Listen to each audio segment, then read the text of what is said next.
And joining us now for analysis is Asaf Romirowsky, the Executive Director of Scholars for Peace in the Middle East.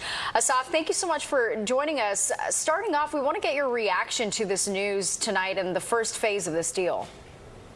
Well, thank you for having me, as always. Look, I am cautiously optimistic. I think it's a phenomenal feat for the Trump administration and the Israelis making this happen. We just marked, literally yesterday, the 2-year anniversary of the war. The hostage families have been waiting with bated breath for their loved ones to come home dead and alive. I think that, as far as making success, we've come a long way. And if it all comes to fruition within the timeline, within the next 72 hours, once the Israeli cabinet approves this, I think that will be a phenomenal closure on many fronts. The next steps of what this all looks like as far as reconstitution of Gaza and how this all plays out as far as next steps, none of that will happen until the hostages are home. And that's what we're going to see as phase one. And that's the most important step as far as moving forward with any kind of different environment. Yeah, and as you alluded to, these negotiations have taken place for almost 2 years at this point. Why do you believe all sides finally came to an agreement now?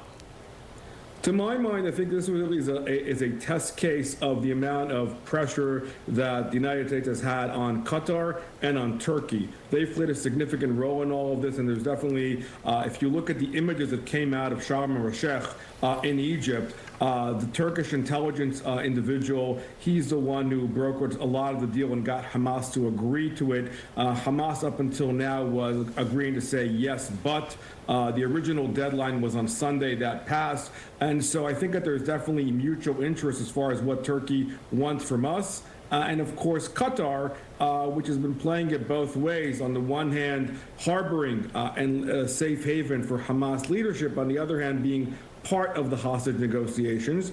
So I think that there were definitely guarantees put there, and the pressure coming in from the Arab world in general, including the Egyptians, that's basically what was told to Hamas. You got to make this happen. This is the best you're ever going to get after 2 years. And that was the message that they internalized.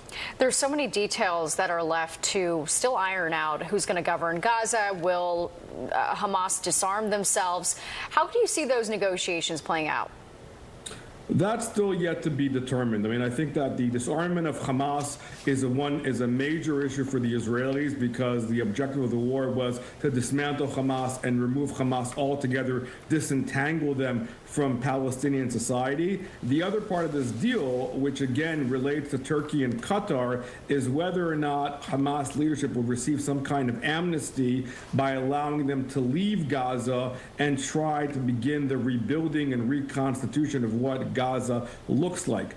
The first military step, of course, relates to the fact that the Israelis would remove their forces to the agreed upon lines.